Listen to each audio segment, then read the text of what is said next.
Good evening, I'm a reporter and welcome to tonight's coverage. Our top stories focus on international diplomacy, U.S. foreign policy, and significant changes at the White House that have captured the attention of both domestic and global audiences. Israel-Hamas ceasefire. First, we turn to the fragile ceasefire currently holding between Israel and Hamas. The situation remains tense, with officials on both sides urging calm while international observers watch closely.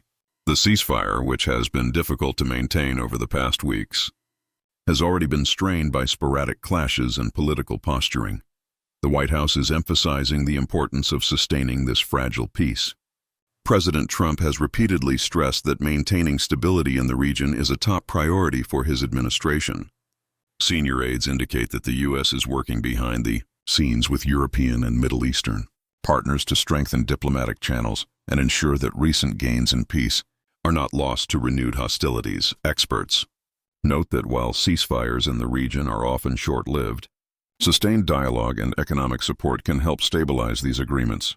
The U.S. has signaled a commitment to providing such support, including humanitarian aid and diplomatic backing, to reinforce the fragile arrangement. U.S. sanctions on Russia. In another major international development, President Trump has announced harsh new sanctions targeting Russia's two largest oil companies. The move represents a significant escalation in U.S. efforts to pressure Russian President Vladimir Putin to end the ongoing war in Ukraine. Last night on the CBS Evening News, Margaret Brennan, moderator of Face the Nation, explored the potential reasoning behind this latest policy shift. Brennan asked whether Trump's administration now recognizes the need to actively push Putin to negotiate, particularly in light of recent attacks that have devastated civilian areas, including the tragic destruction of a kindergarten in Ukraine. Joining Brennan was Nancy Cordes, CBS News chief White House correspondent, who explained that while these sanctions may not immediately alter Putin's strategic decisions, they are intended to send a strong signal. Russia cannot act with impunity. This isn't about suddenly changing Putin's position, Cordes explained, but it's about demonstrating that the U.S. is serious about holding him accountable for acts of war and aggression. Cordes noted that the sanctions reflect a nuanced understanding within the Trump administration. While President Trump himself has occasionally expressed ambivalence about his stance toward Russia, key advisors are advocating a firm approach. The sanctions are specifically designed to coerce Russia into making tangible moves toward ending hostilities, rather than simply issuing public statements of peace. The human cost of war. The recent Russian strike on the Ukrainian kindergarten has been widely condemned internationally, and it underscores the devastating human cost of this prolonged conflict.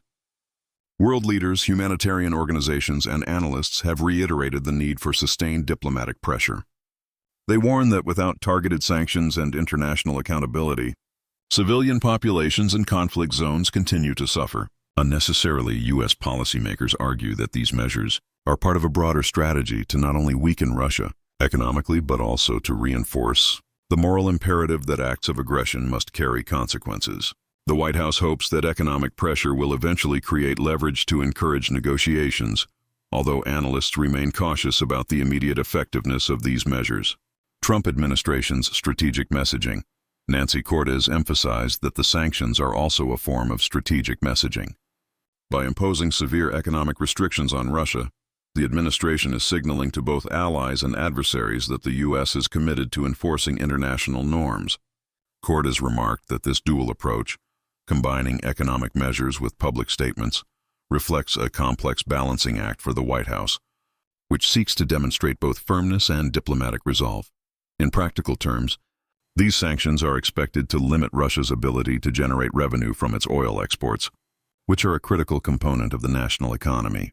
Analysts suggest that while the immediate impact may be modest, over time, the sanctions could significantly constrain Russia's financial flexibility, thereby increasing the costs of continuing its military operations. White House developments, East Wing demolition. Shifting from foreign policy to domestic news, the White House has announced plans to demolish the entire East Wing, a decision that has sparked considerable discussion in Washington. Previously, it had been suggested that renovations to accommodate the new ballroom project would affect only a portion of the building. However, the White House now confirms that the demolition will encompass the entire East Wing. The president has indicated that the project will be funded by wealthy donors, although recent estimates suggest costs have risen from $250 million to $300 million. While the administration maintains that transparency has been observed, critics argue that Congress and the public were not adequately informed before the decision was finalized. House Democrats have sent letters calling for greater clarity on the demolition and renovation plans, emphasizing the historical significance of the East Wing. They highlight concerns that altering one of America's most iconic government buildings without sufficient public scrutiny could set a troubling precedent. Public and political reactions. The announcement has drawn mixed reactions. Supporters argue that modernization and expansion of White House facilities are necessary to maintain functional spaces for hosting state events and public engagements. Critics, however, express concerns over historical preservation, fiscal responsibility, and the transparency of the administration's decision-making process. Some Washington insiders have described the announcement as rattling, noting that the scale of the demolition was unexpected. Meanwhile, historic preservationists emphasize that any significant alteration to a building of national heritage should be approached with careful consideration and public input. Financial considerations and donor contributions. President Trump has assured that the project will largely be funded by private contributions. Yet, with rising costs, questions remain about the sustainability of relying solely on donor funding. White House officials acknowledge the increase in projected expenses but reiterate that no taxpayer dollars will be directly allocated to the construction. The debate over the East Wing's demolition illustrates broader tensions between modernization, historical preservation, and financial transparency. Lawmakers and advocacy groups continue to call for detailed reporting on project costs, timelines, and the identities of donors contributing significant sums. Segment 8. Historical significance of the East Wing. The East Wing is more than just a functional part of the White House. It holds symbolic and historical significance. Over the decades, it has been the backdrop for countless tours, official ceremonies, and public events. Visitors to the White House have long associated the East Wing with the American story, making its demolition a matter of both practical and symbolic concern. Experts in architecture and history warn that while modernization can improve functionality, careful attention must be paid to preserving historical context. Balancing these priorities is a challenge for any administration undertaking major renovations in a building that serves as both a working office and a national monument. Contextualizing policy decisions. Taken together, the White House's approach to foreign policy and domestic projects reflects a complex administration strategy. On one hand, the imposition of sanctions on Russia signals a firm commitment to international norms and humanitarian concerns. On the other hand, the demolition of the East Wing underscores the administration's willingness to pursue ambitious domestic projects, even amid scrutiny and public debate. Analysts note that both actions, sanctions and renovations, serve as indicators of a leadership style that seeks to project decisiveness, both globally and at home. The challenge, however, lies in ensuring that such decisiveness is matched by transparency, accountability, and engagement with relevant stakeholders. Expert analysis on sanctions effectiveness. Experts are divided on the potential impact of the new sanctions.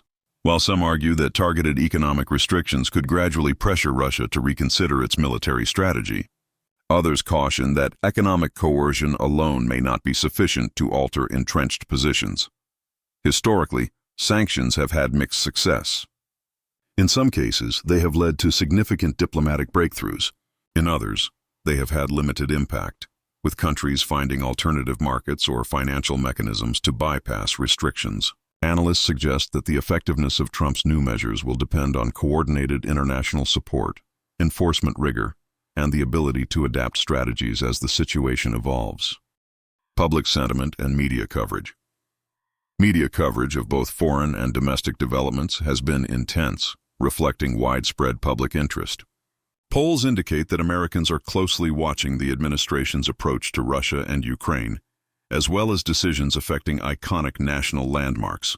Public sentiment appears mixed, with strong support for efforts to promote peace abroad, alongside skepticism regarding transparency and fiscal responsibility at home. Journalists covering the White House emphasize the need to scrutinize both policy outcomes and communication strategies. Clear, consistent messaging is essential to maintaining public trust, particularly when decisions carry significant financial, historical, or international implications. In summary, tonight's headlines reflect a White House at the intersection of international diplomacy and domestic transformation.